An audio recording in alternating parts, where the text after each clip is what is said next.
Hey everybody, this is Silver Spook, and this is the Silver Spook video about resisting inequality and how oligarchs try to delay the inevitable. So today I'm going to be somewhat responding to the comments by the U.S.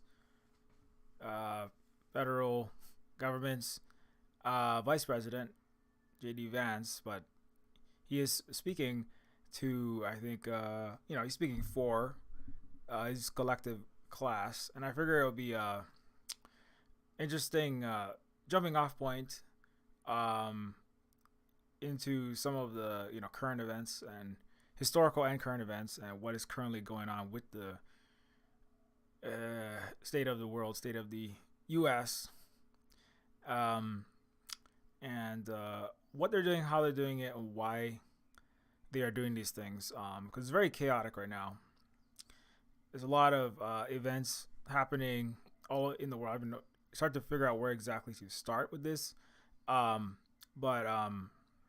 last time I talked about, last time I was talking about Disney, Lilo and Stitch, and the Hawaiian perspective on that. In case you missed that. Let's see, where did I put that?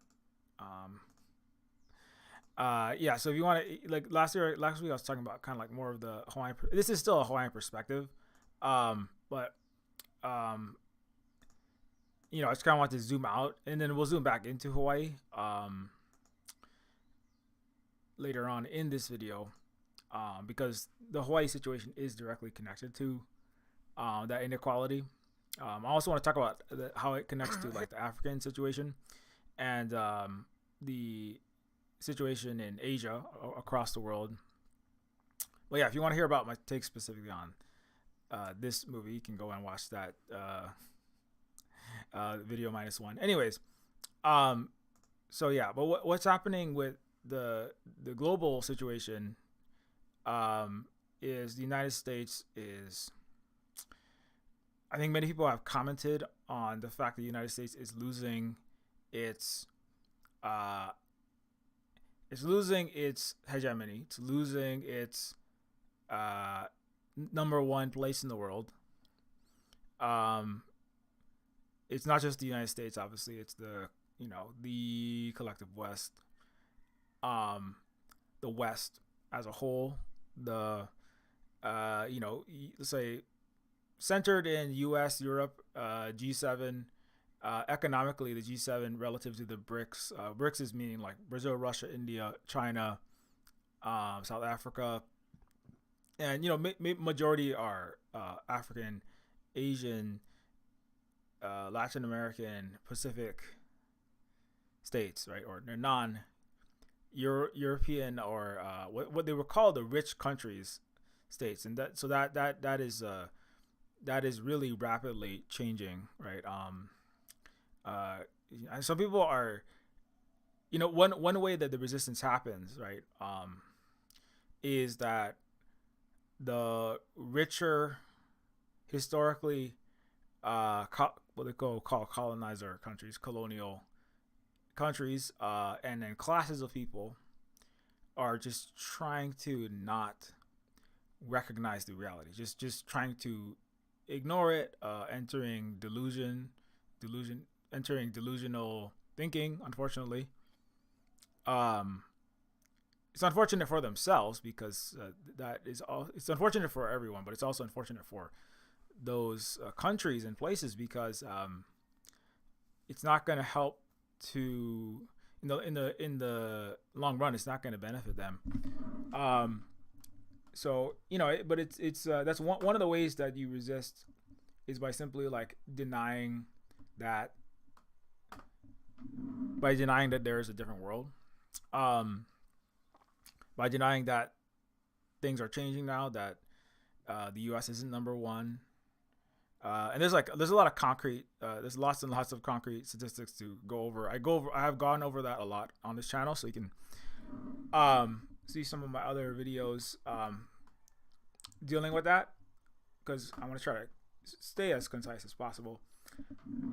But like one of the things that happened was Vance said the quiet part out loud, right? So that's something that is uh that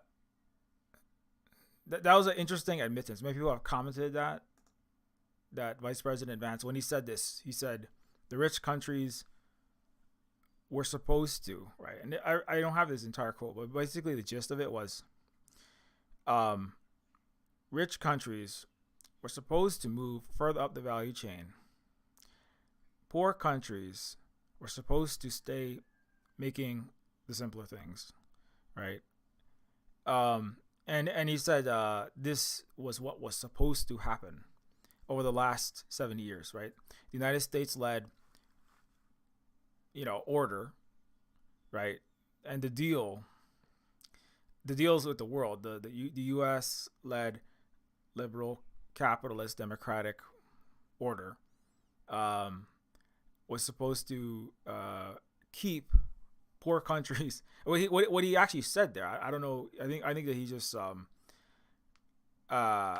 don't think he really thought about it too clearly, or maybe he did, but what he said is that the poor countries are never supposed to move up, and he's also not saying it's the non-white countries, and the rich countries are, U.S., Europe, the usual suspects, plus Japan, and everyone else is supposed to stay poor forever. So, but like what he said there was that actually like there's never been, the U.S. led post World War II order was never about bringing democracy, freedom, equality, and prosperity to the world, but about keeping that non-white colonized world poor, starving, and hyper exploited forever, right? And so, and this is like part of the speech that came before this, or his words before this had to do with why they have to change their tactics with China. They can't just keep the current deal, right? Marco Rubio has said things that echo this. He said like China, when we signed the deal with China, with Nixon obviously, this is what they're saying. I'm not saying that this is true, but what Rubio and Vance have basically, and several others have remarked on, is that the U.S. was going to make a deal with China. China would open up to the United States. China would begin trading with the United States. China would become closer to the United States, and this would lead to the Chinese becoming more like the United States. They would have hamburgers and hot dogs, and they would get freedom and democracy. But they would stay poor and they would stay beneath us. It's kind of nonsensical and contradictory, right? And they were gonna make the simple things, like China was gonna make cheap plastic toys that go into McDonald's Happy Meal. China was gonna make the brooms, everything that's in your Walmart, right? Everything in your Target, like all that. And China would do that for really cheap, and particularly American capitalists would make a lot of money, that owning corporations like Walmart. And the Walton family did make a lot of money by taking advantage of the trade discrepancies and the costs of wages and the efficiencies that China could manage, and so that was the deal. But now that China has changed that, because China is not just staying a poor country, and China is not just making simpler things, China is making more advanced things than the United States.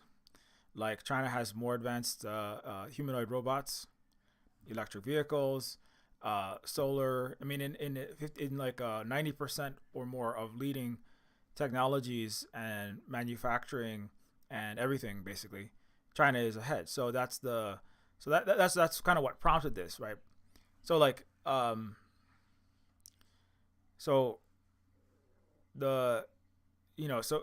the thing is, like, a normal response, like if you actually believed in equality, and that this is a just order, right? I mean, the word equality and freedom get thrown around all the time in the West, right? But what do they really mean, right? if you really want people to have equal opportunity and equal livelihood, right?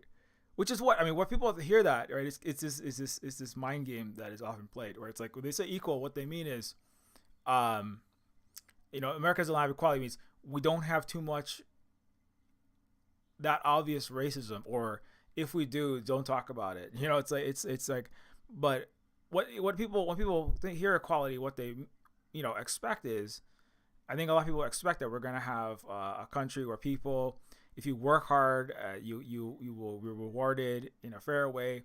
You won't be discriminated against based upon your race. You won't, if you people have equal access to housing, food, water, basic needs, right? But then it's just this propaganda game that has to be played, which is that, well, we said equality, but we mean equality of opportunity. And then there's all this, well, you see, the people that are poor because they didn't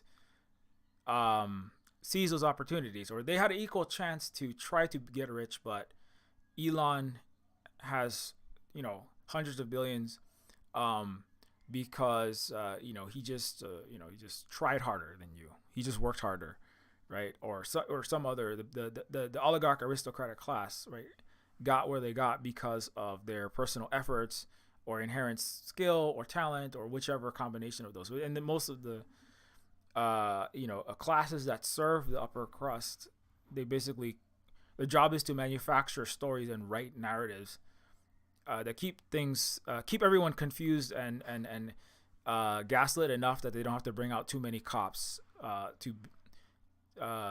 the unjust oligarchies enforcers that keep people in line when they start to question all these narratives, which is what's happening now. I mean, internationally and inside of these countries, people are questioning how poor are we going to get? Like the U.S. is, I think they just cut $500 million worth of food, food deliveries to food banks, just this past week. And so the questions are mounting. Internationally, the countries are also saying China is just the number one. China is just the leading country in challenging this idea that poor countries, basically colonies, right? Imperialized countries. Africa, Asia, China, South America, Mexico, Philippines, you all stay poor. We take your resources. You do very, very cheap labor for almost nothing. You stay starving. We benefit, right? It's a global plantation. It's a global, enslavement and feudal. It was basically mass exploitation system. So, and we're going to keep it that way. And the world is saying, that actual, not equality, that inequality, right? That's why I said it's resisting the trend, is being challenged. And the Vance is saying, well, we're gonna alter our tactics to keep the inequality in place, right? We're gonna keep you.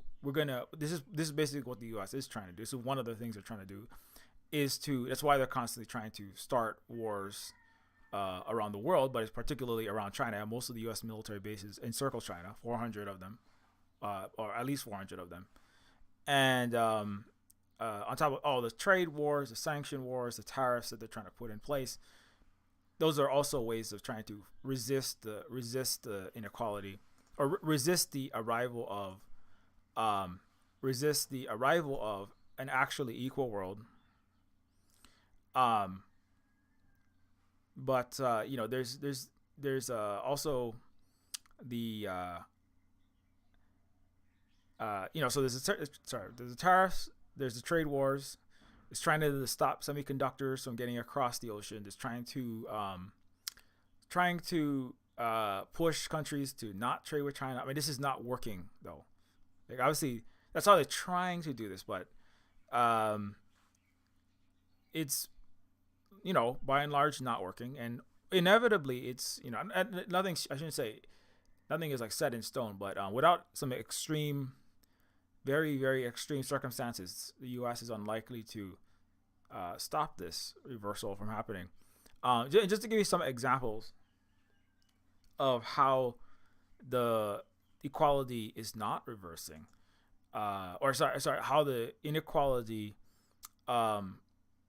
is being reversed. Let's see, where did I put that one? I got not that one here. We'll come to the Hawaii in a second or soon. Are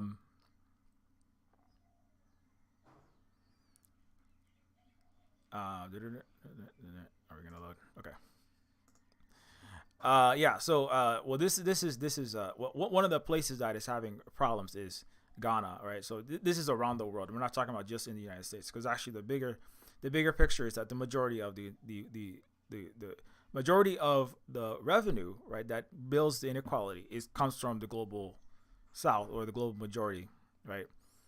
99% of all the capital comes from exploiting the global South, not from what's done in the North. That's one important point, especially in the last century, but really forever. 98% of Ghana's mineral resources in the hands of mostly Western multinationals, and the state has only control of 1.7%. What is going on in Ghana? So this is in Ghana, right? Ghana is one of these countries that is, like many countries in Africa, that has historically been for centuries extremely exploited, right? And the resources are not owned, and the revenue from it does not go to their people. It goes externally, right? It leaves and it goes to multinationals. It goes to wealthy in France and the U.S. and Canada, and there's many countries. The thing is, this is just an example of a country that is currently. This is a country that's currently examining how they can change the situation. So but next to Ghana is recently is moving to join in with the AES, right? Which is the AES, and I have a whole video just on them. Or the growing countries that are building real equality, right? To come back to that idea, right? How is Africa resisting the inequity, historical and continued inequity, right? So this is just one of many things happening. So Ibrahim Traore is the leader of Burkina Faso, which they had to also fight for this degrees of freedom that they currently have. And it is with legitimate pride that I inaugurate today, March 20th, the cement plant of Société Industrielle Sino Burkina de Cementis. My French is not the best, but with a production capacity of 2,000 tons per day, it will provide hundreds of jobs for the youth of the country. Investment is a symbol of partnership that respects our sovereignty and is mutually beneficial between the People's Republic of China and Burkina Faso. To our friends of Burkina Faso, remain open to sincere partnerships that respect our sovereignty. So there's actually many things happening here, right? So one thing is that Burkina Faso has the ability to build their own cement. This is new, right? They're building cement factories. Burkina Faso is making their own electric solar panels. They are developing their own food, agricultural capacities. They were basically reliant, right, on things like U.S. aid, Western aid, which is Western forms of fake philanthropy that's about continuing inequality and plundering and doing colonialism. So Burkina Faso is like Mali, Niger, and Ghana is moving towards them. The last I checked, Traore was visiting Ghana, and Ghanaian I forgot the term for people from Ghana, but the Ghanaians are enthusiastic at not being left out, right? Mali's gold. Let me see if I can find that update.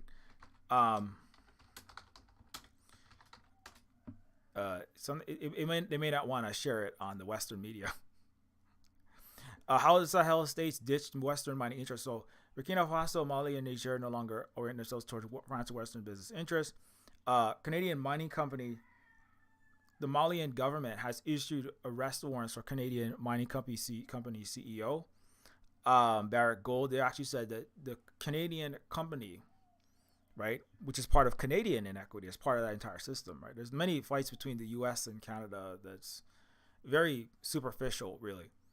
The bulk of the exploitation is U.S., Canada, at all, Europe, exploiting Africa and all the rest, right? And Canada is directly complicit in all of that. The U.S. also is involved in this colonialism, but Canada is directly being sued by or has an arrest warrant for the Canadian mining company, and that's actually from about 2 months ago.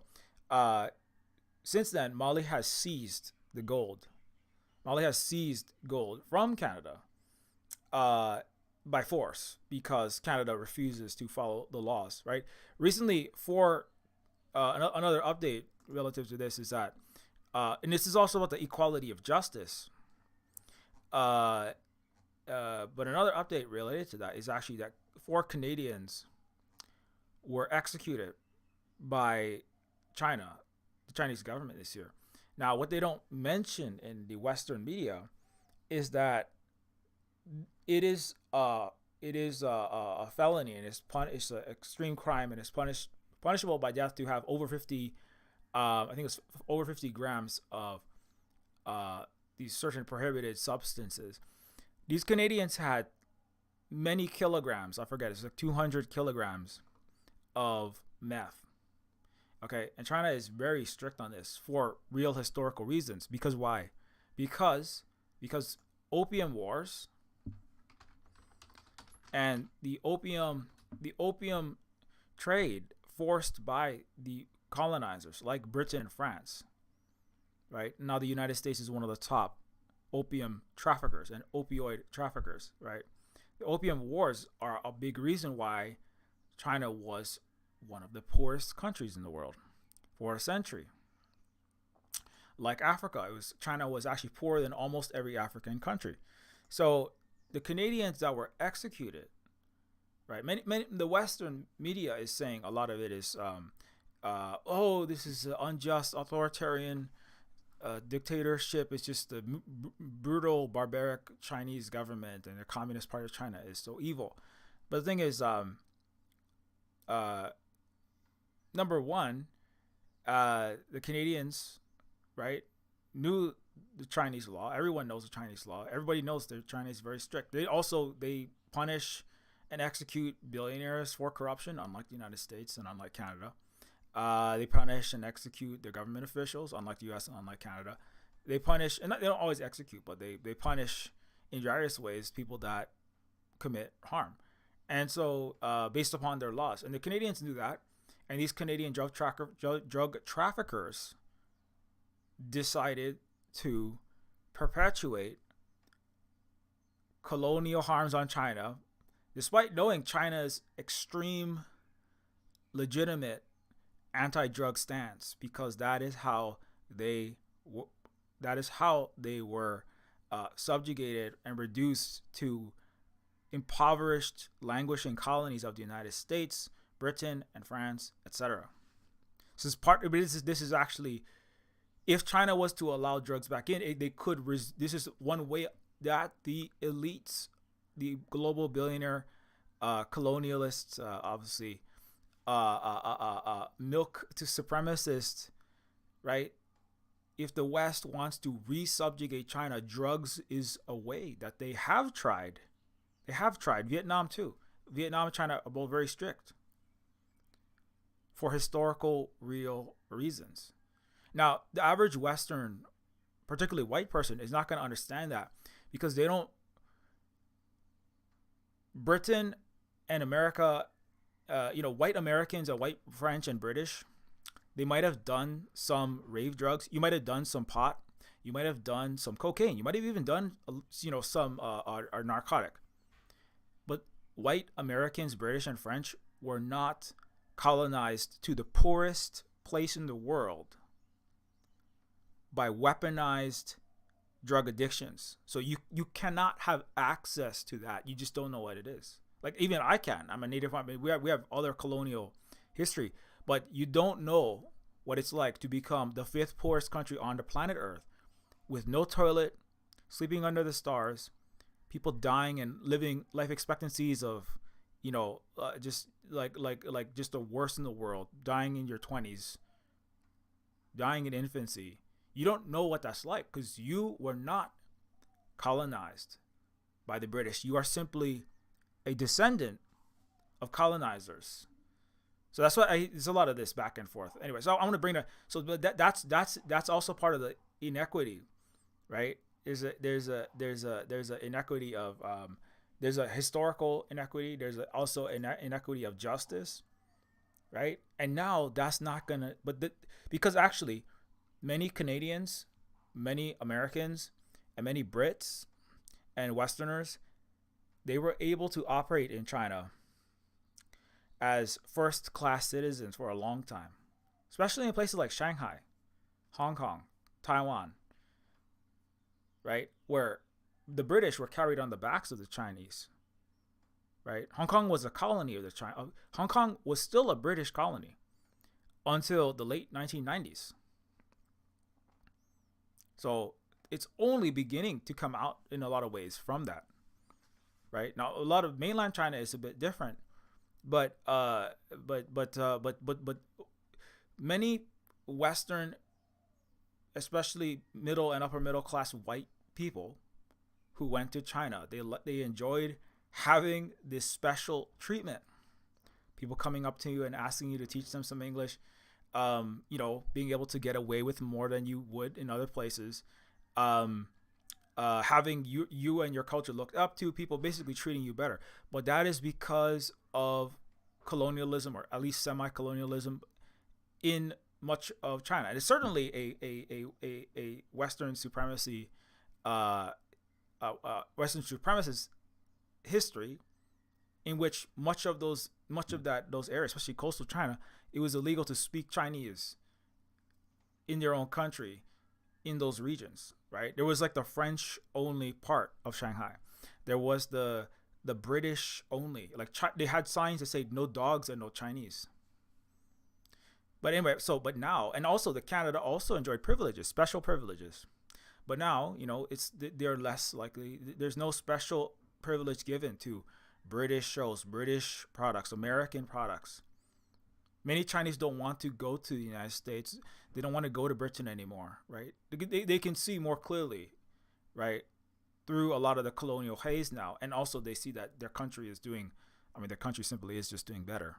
I don't think, if you haven't figured that out, you can go watch some TikToks of, or watch some Red Note, Xiaohongshu of people like inside of China, and look at how they're living. I feel like I don't need to recover that. But long story short is that the Canadians who were executed because they violated China's laws.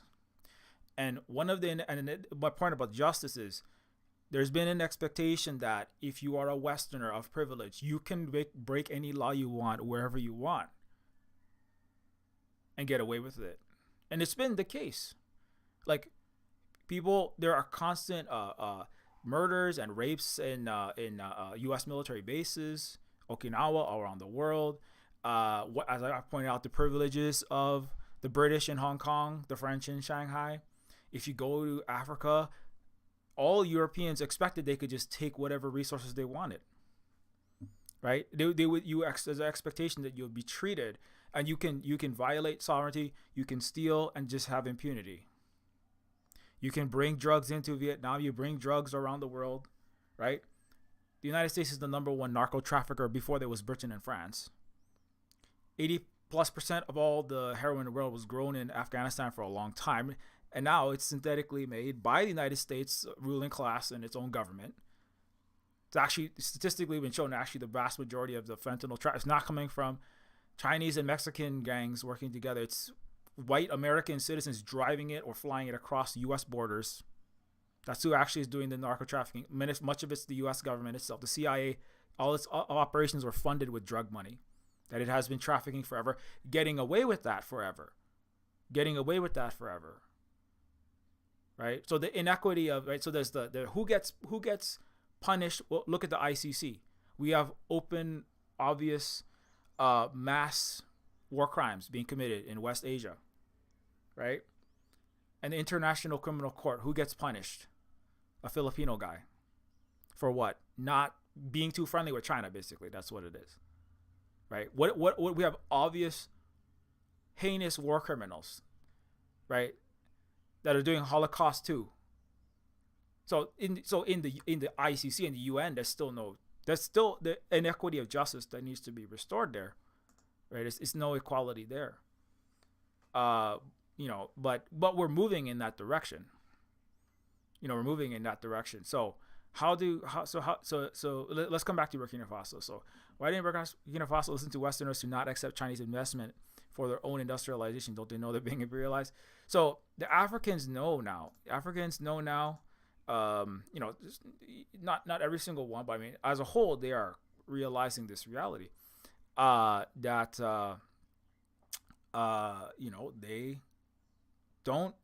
shouldn't, and they can't, and they have to fight for it, but they will not tolerate any more inequality. They won't just give you their resources, gold, coltan, copper, whatever it is, and then cheap labor, cheap open AI and Meta digital labor to train and to fix their algorithms, right? Which is one thing they're using very underpaid Kenyan labor for, right? But also just all the resources, agricultural labor, whatever it may be.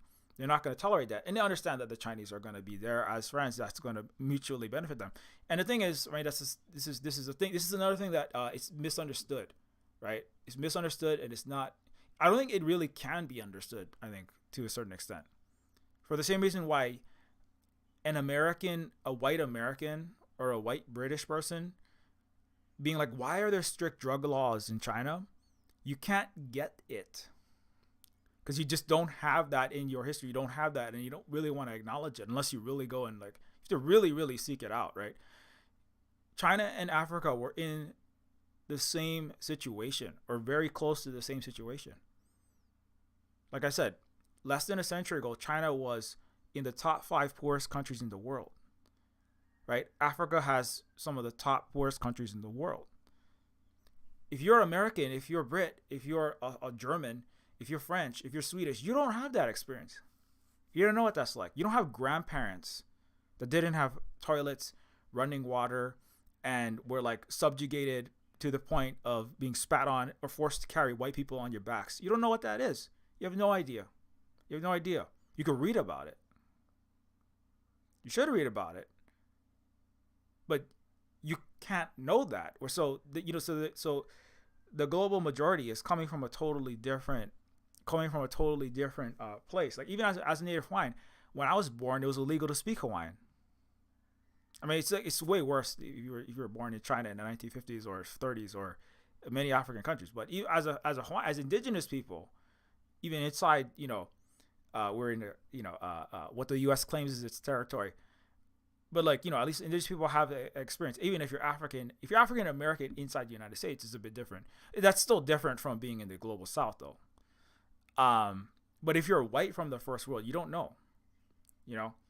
So maybe people are confused. Like, why is everyone watching Neja and liking it? Why is I don't understand. It's like, I guess the being the #1 animated movie of all time. Everyone is extremely confused. Everyone that is not upper class white British writer is extremely confused. Apparently, why are Africa and China working together? Right. I mean, I think this is going to be a bit confusing for people for a while. Maybe the West will never understand that. Maybe the upper class West, middle and upper class West will just never understand. They'll just go to the deathbed bewildered. Like, why did we lose China? Why did we lose Africa? Why did we lose South Central America? Why did all these people? Why did they all watch Why did all black and brown and Asian people all watch the Chinese movie and relate to a story that is deeply, deeply metaphorical, and it has direct references to U.S. and Western imperialists in the movie. There's many direct sign. Oh, that's a send up of this particular person, this particular action. Why was the global South so why did all of these people that are not European or Euro descendant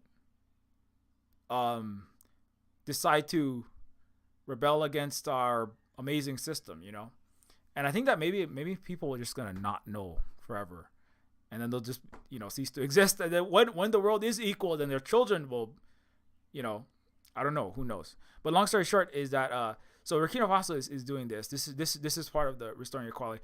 There's nothing that JD Vance and Donald Trump and Macron or France or any of these NATO or US can do. There isn't anything they can do. That's the reality. What they can do, right? There's nothing they can do to even stop Tesla's crashing stock. The world's richest billionaire, Elon Musk, is getting desperate, telling employees not to sell. So the U.S. is threatening to imprison U.S. citizens in El Salvador to save Musk's wealth. So because Tesla lost like many billions of dollars, I forget what it was. It's like double-digit percentages of its net worth, of its value in the last month. It's just been a nosedive. The collective West, all U.S. stock markets, the Dow, all the big techs exploding, Nvidia dying, and that's part of the rebalancing, right? Because there's a massive everything bubble of all stocks, the real estate, all the financial markets that are all headquartered in the West. They're all exploding because they are all overvalued. Because that's part of capitalism, is hyper overvaluing everything that you have. The value of a BYD car, right, is more than a Tesla, period. The Chinese cars are cheaper, they're more advanced, they don't crash right into people at nearly the same rate. They have more advanced autopiloting system. They're just better cars. Even the Ford CEO says the Chinese have the best cars in the world, period. Their electric vehicles, we can't even begin to compete, right? Elon can't compete. Also, Elon is self-crashing. He could have not sig-heiled and, been a horrible person and said extremely racist things. I talked about how apartheid. Talk about how Elon recently said just ridiculous things like, Hitler didn't kill that many people, or he didn't. So Elon is, he's been sabotaging himself this entire time, but the collective capitalist colonialist world has been propping him up for reasons. And now he's crashing, right? And so that's part of Trump can threaten to imprison every American in El Salvador. This is the other thing, right? There's just the one thing they're trying to do is they're trying to silence people, right? They're trying to stop people from. It's kind of laughable though. What are you gonna? What are you going to? Are you going to? So everybody who makes a swastika meme, anybody who says badly, anybody who says the emperor has no clothes to Elon Musk and like calls him a loser, and says Tesla's cars are not good, and it's not worth what it says it is, right? Tesla stock was years ago. Tesla stock was already like, they make less than 1% of their cars, right, relative to Toyota, Chrysler, GM, etc. Yet Tesla was valued at more than all the other car companies combined. It was always nonsense. This is always a bubble, right? I mean, this is just like it was part of the everything Western capitalist bubble. It's just a giant fraud, right? So this had to crash, period. At some point it had to crash. Just like everything else in the West. I mean, the Lockheed Martin, everything else, it's got to go. Bye-bye. Not just the overvaluation. It just has to go because it's just horrible and corrupt and purveyor of mass colonial violence, imperialism, propagates genocide in so many countries, not to mention Congo, Sudan, as well as the one that everybody should know about by now. Starts with the letter P. So this crashing of the stock. You cannot prevent that by imprisoning billions of people hate Elon. Okay, let's be real. Millions of Americans hate Elon. There's not enough room in any U.S. or any Western prison to fit all these people. The United States will go into civil war probably or self-destruct before it could imprison half of 1% of the people that don't like Tesla. The U.S. is also threatening, right? They are threatening to silence people by arresting college students. Anyone speaks out for the PALESTINE. The United States cannot arrest the multi-millions of college students. There's not enough police. There's not enough people there's not enough prison space for that. I mean, the U.S. has a lot of prisons. The U.S. cannot. It will not be able to. It will not be able to. Resist the internal inequities with that. You know, which is why people should be bold and just keep on saying the truth and just keep on. Don't be silent. If everybody is lulled into silence, right, by a handful of people getting arrested, then you let your oppressors win. And that's actually, it's kind of like if the 99% is the 99% and the 1%, and this is 0.1% really. If the 99% stood up, there would be no chance, right? But they have to cow you down. That's one way they have resisted the actual equality inside the West for a long time, is by trying to terrorize people, by trying to scare people into not acting and doing what is right. But if even 15%, if 30% of people really did what was right, and then most of the rest would follow, and if they really took serious action, and it would be over. I mean, they could arrest some, they could beat up some, they could shoot some, right? But there's not enough. That's why they cut the deal. It was called the New Deal, right? It was a New Deal. It was a deal to save capitalism created by billionaire, the ultra rich, like the Roosevelts, right? Like Teddy Roosevelt's relative, Franklin, who cut a deal. It was the New Deal was not about. It was not the New Deal was not about the upper class feeling generous. They painted that way. The New Deal was an attempt to stop the execution of the unjust leaders of the Western capitalist world, right? It's called the billionaires and it's called the oligarchs, right? Which would have happened at the hands of communists, and communist socialist movements that wanted full revolution, like Russia had. So the rich resisted equality, the powerful resisted equality by bribing the masses off and stopping equality from happening, right? The Chinese also had a revolution in that same early 20th century. Now they succeeded, America failed, right? So America got bribed off. But coming back to this, right? So the reality is that, like, whether it comes to the rich that are guilty of war crimes, whether it comes to the rich that are guilty of exploiting and stealing people's labor value and committing real crimes, or drug trafficking, right? China executes people who commit crimes that cause mass harm because that is the punishment that you must carry out. And actually, did you know that it's shown that the executions of it doesn't necessarily help with like murderers, crimes of passion, and just random street thieves and stuff like that. But when it comes to white collar crime, corrupt politicians, and the rich, if you execute billionaires, if you execute politicians that are corrupt, if you execute corporate criminals, it reduces the total amount of corruption and crime of that kind in the society. That's why the Chinese are doing well, because they execute corrupt rich politicians and drug dealers and other people that are committing large-scale crimes that hurt people, right? And the U.S. doesn't do any of that. The U.S. rewards criminals, right? The greatest criminals in the world, they get standing ovations from the U.S. government, right? They visit from this little settler colony, and the American government claps for people who unalive babies by starving them to death, right? I mean, by extension, if they showed up in China, right, then these war criminals will be executed.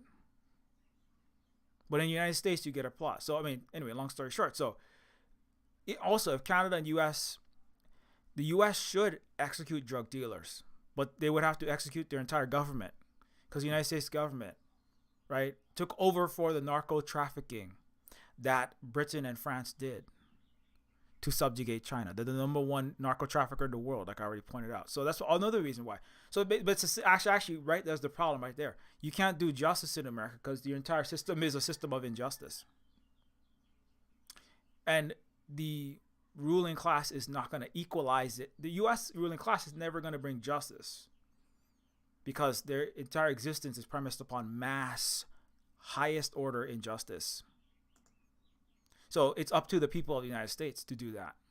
It's up to the people of all of the Western world to do that.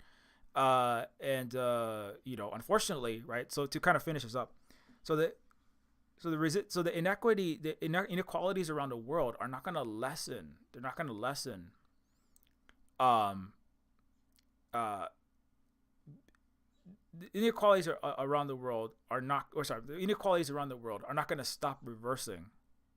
Like Africa, you know, Africa and China, they're not going to suddenly decide, oh, you know what we want to do is, um, let's let's let's make cheap stuff.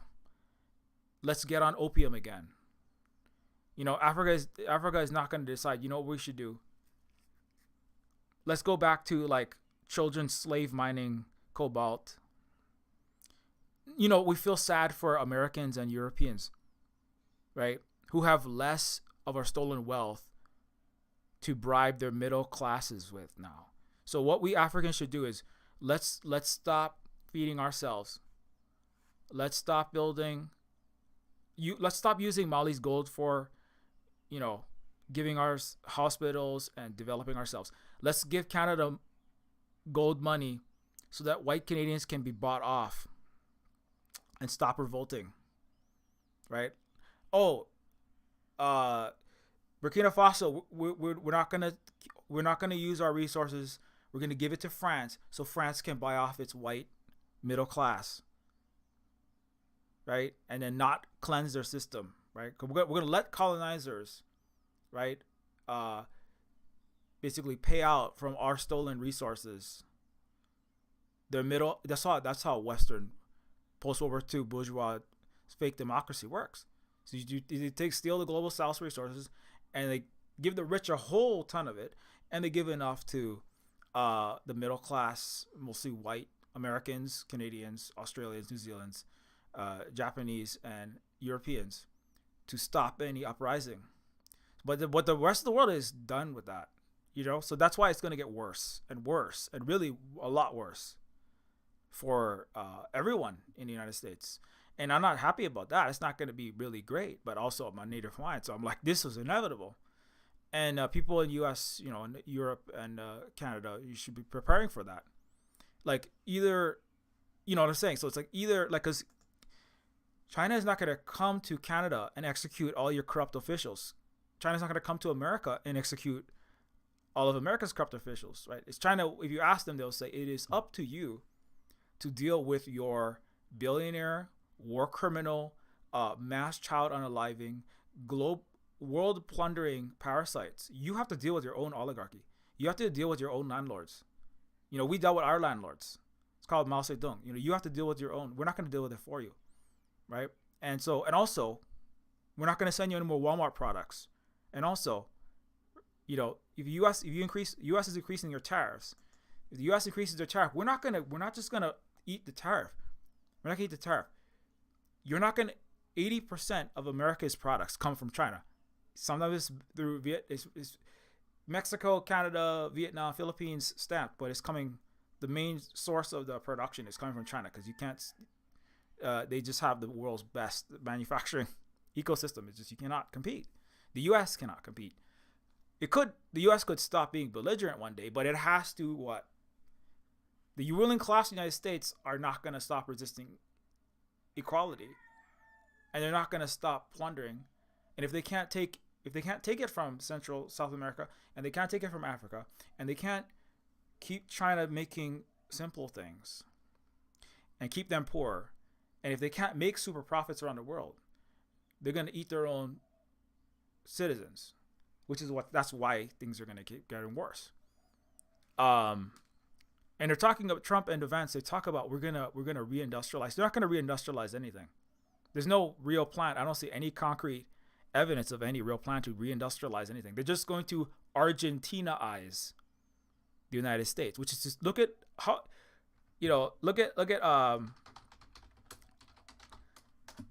Argentina under Milei, this Mr. Chainsaw Man, right?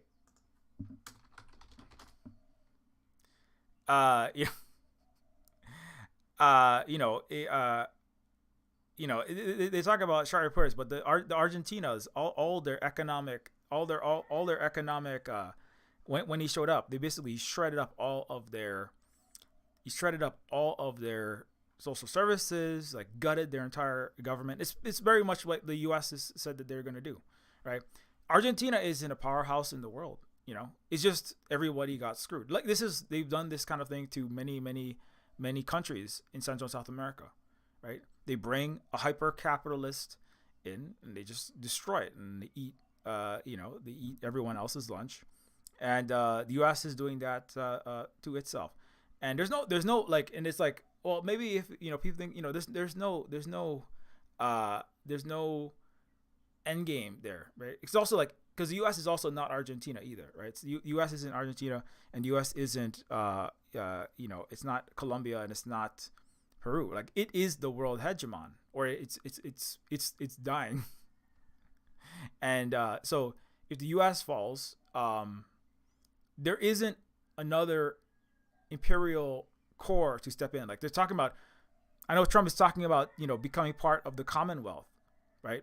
But Britain and the U.S. is already in the Five Eyes. It's all Anglo-Western U.S.-led, G7 order, right? The U.S. can't go into Britain. What is the British Empire? There is no British Empire. The British has one broken battleship. They got sunk probably it's probably going to be sunk very soon if it's not already sunk in the Red Sea, right? What is Britain? Britain is nothing. What is going to replace the U.S.? Nothing is going to replace the U.S. Nothing. So but until the collapse of the U.S. empire and the entire 500-year colonial capitalist system, right, in which Africa, Asia, which before that was a Silk Road win-win cooperative system, that was the dominant economic structure of the earth, right? It was the Silk Road where Africa, Asia,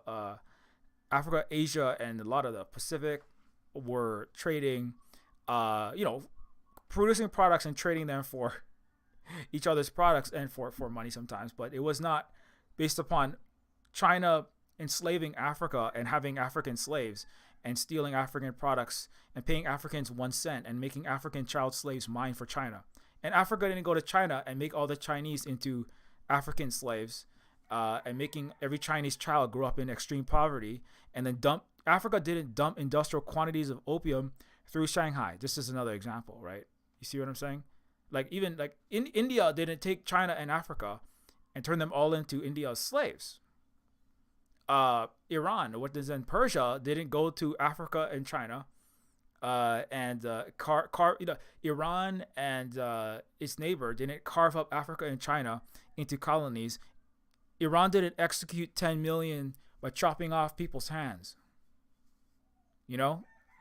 But I mean, Europeans don't want to recognize that, but there's a particular barbarity and inequity to European culture and that Western, what is called Western culture. It's a capitalist colonial, it's a hyper barbaric. It's what enables, it's why you have Holocausts coming out of West Asia right now. It's just a continuation of Western culture. It's Western economic, socio-political. It's really, it infects everything. It's Christianity. It's completely nonsensical and full of barbarity and murder, right? So once the last 200 years and the last 400 years and the last 200 years and now, right, is just the rest of the world, the global majority going, wow, this has been really horrible. We need a pathway out, and so, like, a lot of countries are Marxist Leninist, a lot of countries are Marxist Leninist Maoist, there's various kinds of, the communist system. Part of that was, established as a formal way to resist the capitalist and colonialist oppression, right? Marx is a direct critique of the system that was emanating from Europe, but you wouldn't actually necessarily need it, except, it's kind of like a tool. Like, if you have nails, you need a hammer, right? But if you're not nailing anything, if you're just gluing things together, you don't really need a hammer, right? And so, because, the capitalist system that was dominating, which obviously comes with the colonialist system and imperialism, highest phase of capitalism, it wouldn't exist without a global colonial capitalist planetary plundering. Like, I'm not saying that, like, the Silk Road would have been perfect forever and indefinitely. but like that the countries have been fighting and now they're finally getting out.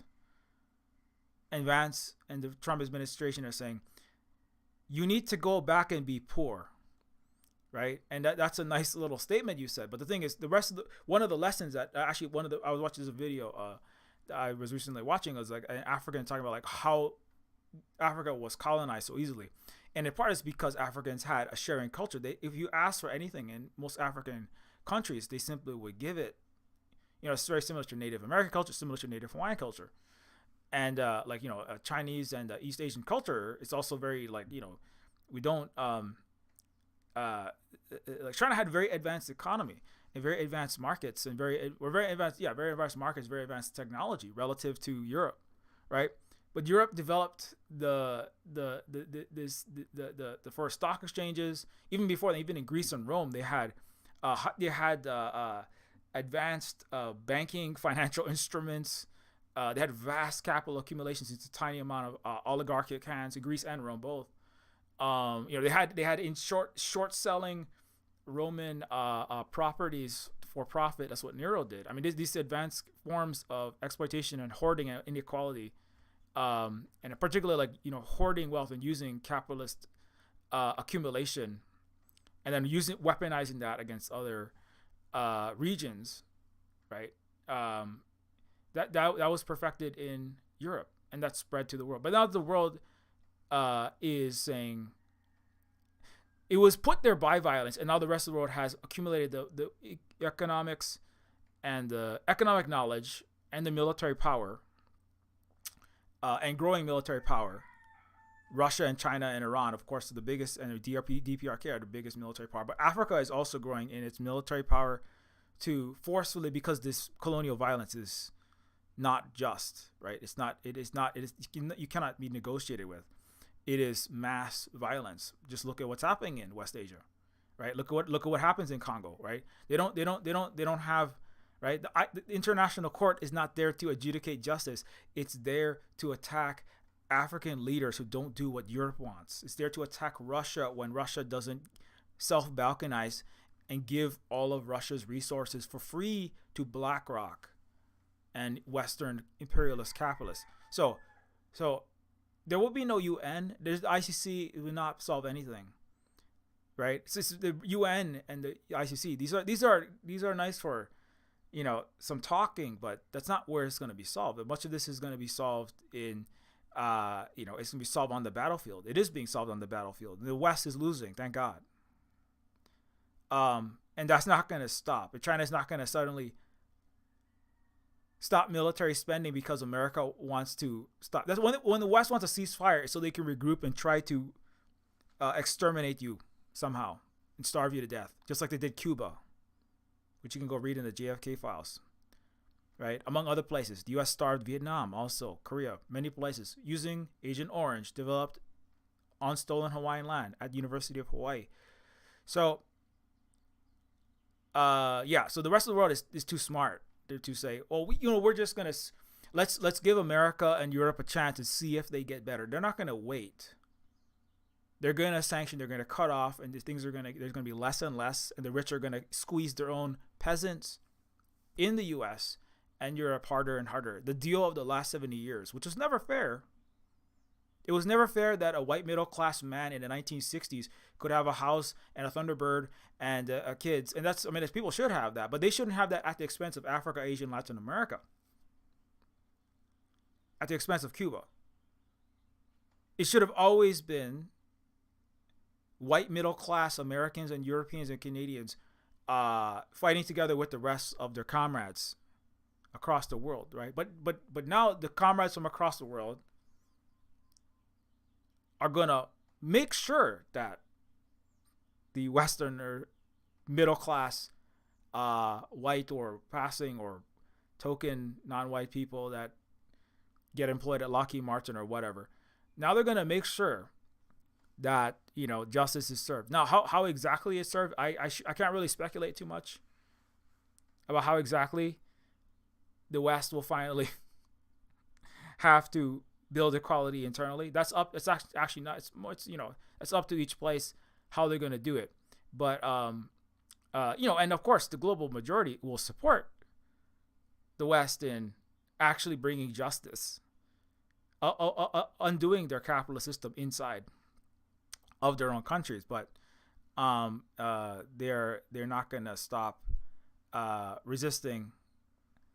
The global majority is not going to stop resisting the inequality. Internally, the oligarchs are not going to stop resisting equality, and so that leaves it to people to get organized. And finally, let me finish up because it's almost one. Where was my? I had my little update.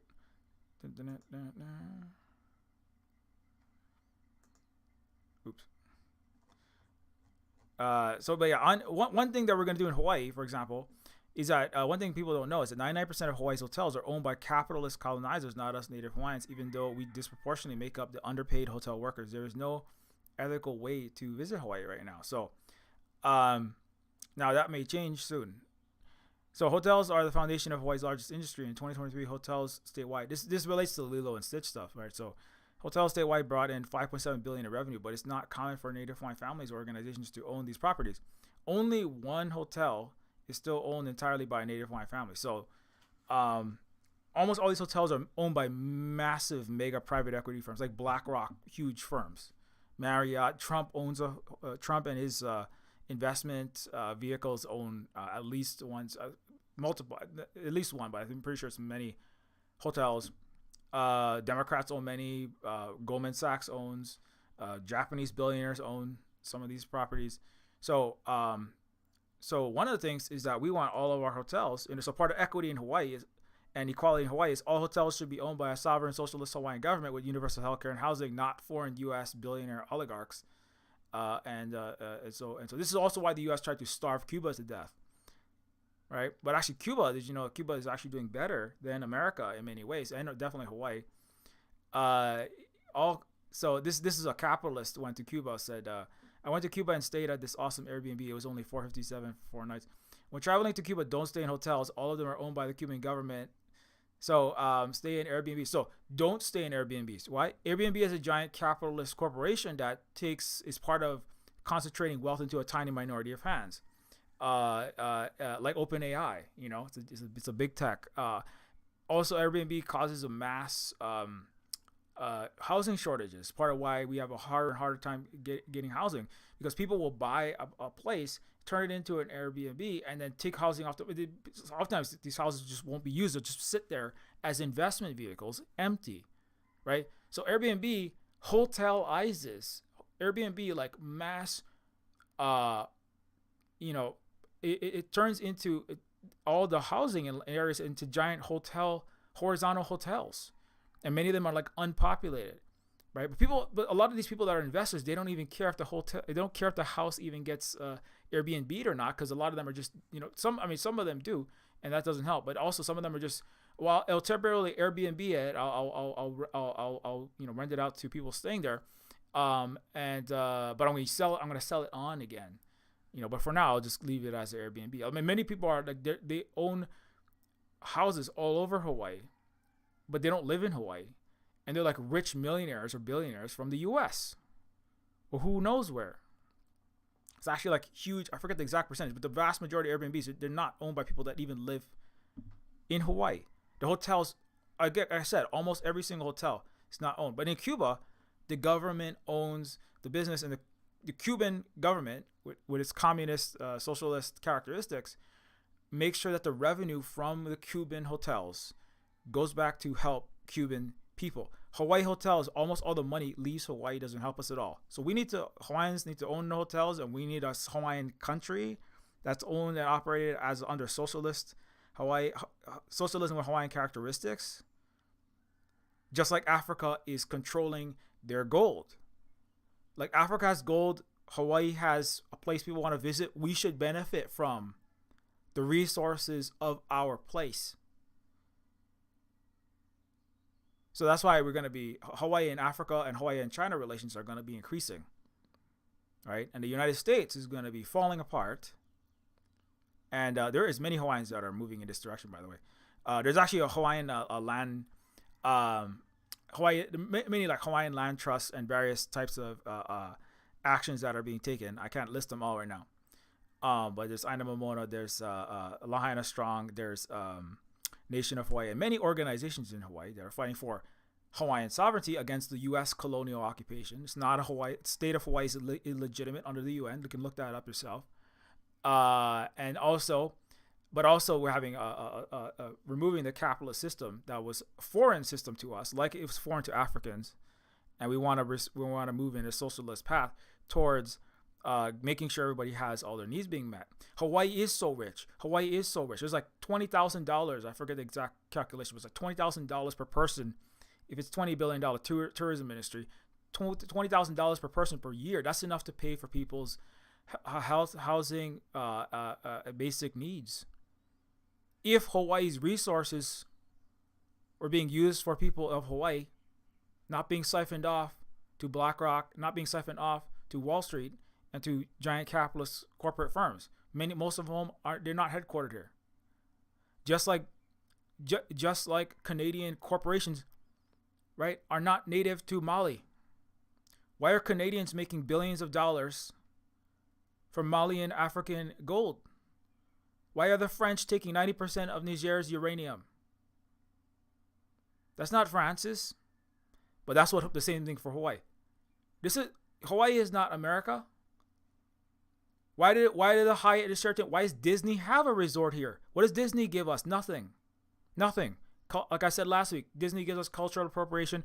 Disney gives us lies that America cares about Hawaii. Disney buries all of our real stories. Disney doesn't want to talk to real Hawaiians because Disney is complicit with U.S. colonialism and imperialism and the genocide that entails, including in its shitty movies like Captain America, Brave New, let's do a PR for isn't real. So anyway, okay. So all hotels should be owned by Hawaii also. Prior to the U.S. stealing Hawaii, workers enjoyed universal health care, no homelessness, non-capitalist cooperatives, also known as HUI, the highest quality education in the world, and full racial equality. After the United States invaded Hawaii, workers lived in 8x3 shanties and worked 12 hours a day under white slave masters. So there is a real historical precedent for this. It's called pre-U.S. occupation Hawaii, which had the world's highest literacy rate. Also, Hawaii built Hawaii's prosperity without colonizing anyone else. So that's actually Hawaii's model is similar to the Chinese model, which also China hasn't bombed the country into the Stone Age. China doesn't have any colonies abroad. Doesn't matter how many Reuters debt trap diplomacy articles they write. The Africans know the truth. So the Hawaiian model is actually arguably the Chinese model is based on the Hawaiian model. So Sun Yat-sen was raised in Hawaii and he led the revolution in China. So people say, oh, well, this could never happen. No, it actually happened in the 1800s. This happened in the 1800s. The U.S. military forced Hawaiians into subjugation, right? And this is why we're going to get some help from China and Russia. And Yemen is going to visit Hawaii, and then we'll see what we can do about the U.S. military bases. Not right now. I'm just joking. Not at this very moment.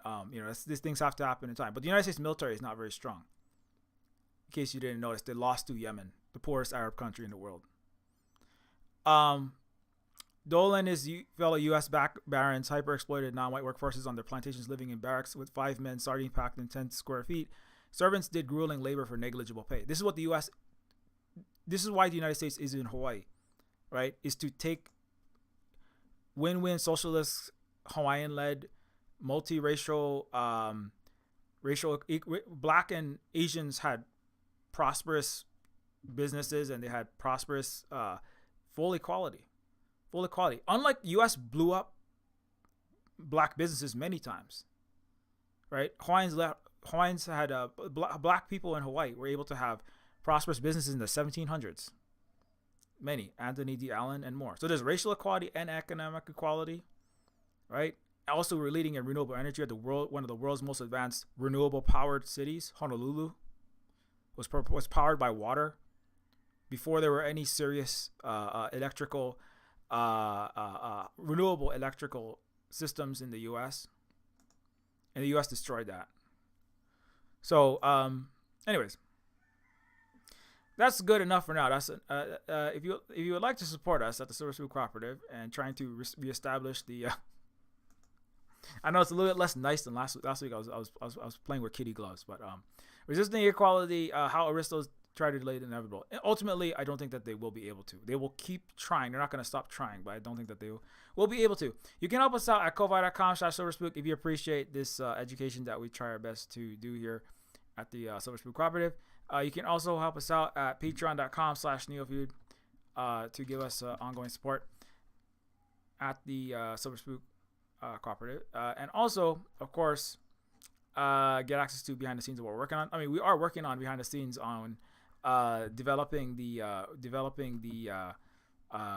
again, the ability to feed ourselves, because we know that this is not going to last, or we know that the U.S.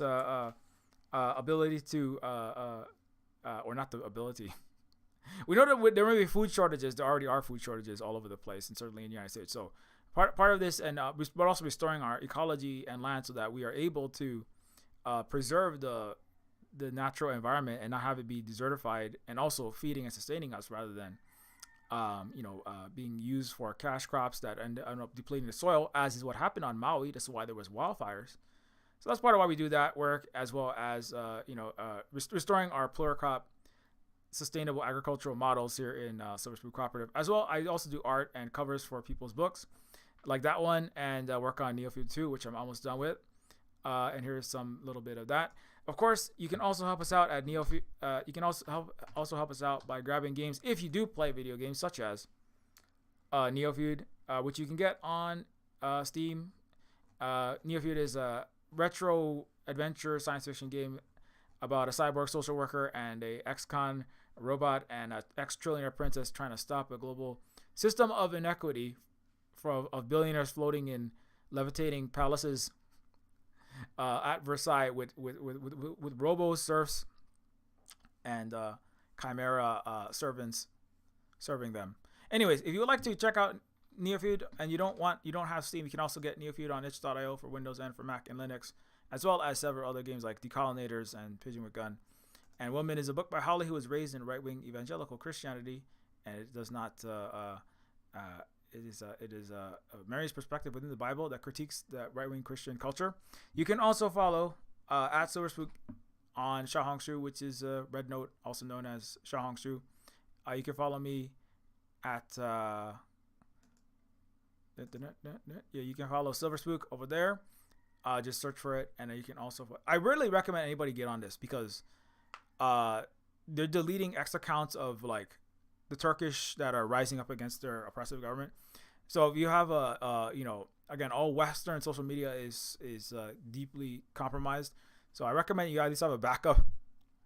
But they could try to ban Red Note as well, but it's a place where you can say a lot more that you would like to say without worrying about capitalist oligarchs deleting your account, or colonizers, or people meddling in other people's democracy deleting your account. So anyway, you can follow Xiaohongshu. You can also follow on Twitter at SilverSpookGuy. You can also follow on Mastodon at SilverSpookGames at mastodon.social, and or at SilverSpookGames at wandering.shop. You can also follow on Blue Sky and I think I already said, did I say Twitter? Yeah, you can follow on Twitter at SilverSpookGuy and or at SilverSpookGames minus the E in silver. And of course, don't forget, you can also follow Holly. Holly at Allergic to Blue. Holly is, of course, partner here and married to myself, parent of two with myself, sharing important information like that, because that's what's up. And still what's up. And thanks to all of our Patreon patrons for your ongoing support. Without your support, it's hard to keep doing this work. So thank you very much for all of that. And until next time, keep your marriage policy, be excellent to each other. We want to, things are gonna keep on declining in the West, but we have to organize, get with all of our, support your actual comrades as global inequity is restored to equality for real.